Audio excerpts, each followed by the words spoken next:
10% law. This law was given by Raymond Lindman in 1942. According to this law जो energy का transfer होता है from one trophic level to the other is always 10%.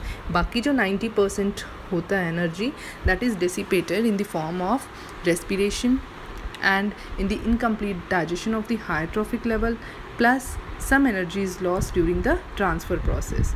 So only 10% is transferred to the next higher level. यही कारण है कि ज़्यादातर food chains जो हैं उनके सिर्फ 5 या उससे कम ही लिंक्स होते हैं, यानी ट्रॉफिक लेवल्स होते हैं. एनिमल्स लंबी फूड चेन्स को प्रेफर नहीं करते क्योंकि एनर्जी 10% के कारण 10% लॉ के कारण कम होनी शुरू हो जाती है, यानी it becomes a wasteful process. यहाँ पर हम देख रहे हैं एक पौधा जिसको फोटोसिंथेसिस के लिए 1000 जूल ऑफ एनर्जी मिल रही है.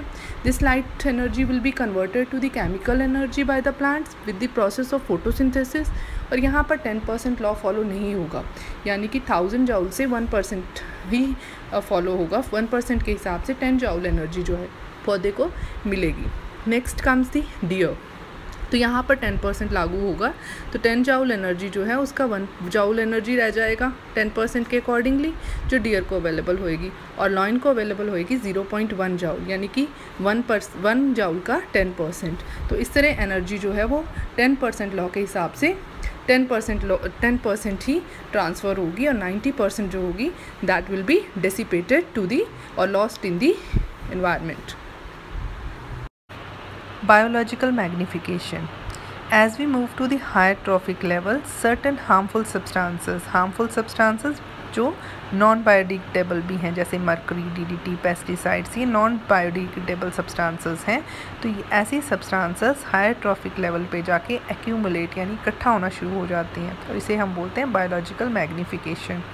बायोलॉजिकल मैग्नीफिकेशन के नाम से इंडिकेट हो रहा है कि लिविंग ऑर्गेनिज्म में कोई चीज़ मैग्नीफाई हो रही है, और वो क्या चीज़ है? Non biodegradable substances. तो ये हम एग्जांपल के साथ समझते हैं. यहाँ पर एक फूड चेन दी हुई है जिसमें ग्रास से फूड ग्रेन्स को खा रहे हैं रैट्स को स्नेक्स, और स्नेक्स को हॉक. तो हॉक हमारे हायर ट्रॉफिक लेवल पे हैं. अब आप ये जो प्लस साइन देख रहे हैं वो आप DDT समझ लीजिए. तो यहाँ पर आप एस्टिमेट लगा के जो ग्रास हैं 100 अप्रॉक्सीमेटली ग्रास जो है that will be eaten by the 10 rats, और 10 रैट्स को खाने वाले होंगे 3 या 4 स्नेक्स, और हॉक जो होगा जो उन स्नेक्स के ऊपर फीड करेगा उसका नंबर 1 या 2 होगा. तो आप देख सकते हो कि प्लस का साइन जो है वो हॉक के लेवल पे यानी हाईएस्ट ट्रॉफिक लेवल पे कितना इंक्रीज़ हो गया है. यही हमारी डेफिनेशन है कि एक्यूमुलेशन ऑफ पॉइजनस सब्सटेंसेस और harmful substances at the higher trophic level.